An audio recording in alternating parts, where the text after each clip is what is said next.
Тільки дії. Не декларації, не заяви, а боротьба і дії. Сьогодні, нарешті, Верховна Рада через рік після початку російської агресії нарешті визнає Росію державою-агресором.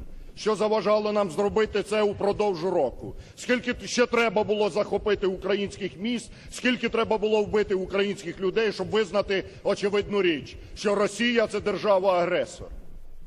І це визнання юридичного факту держави-агресора тягне за собою наслідки, передбачені резолюцією Організації Об'єднаних Націй 74-го року і Статутом ООН. Я закликаю Верховну Раду до дій. Досить говорити, досить сподіватися на те, що наша політика умиротворення зупинить Путіна.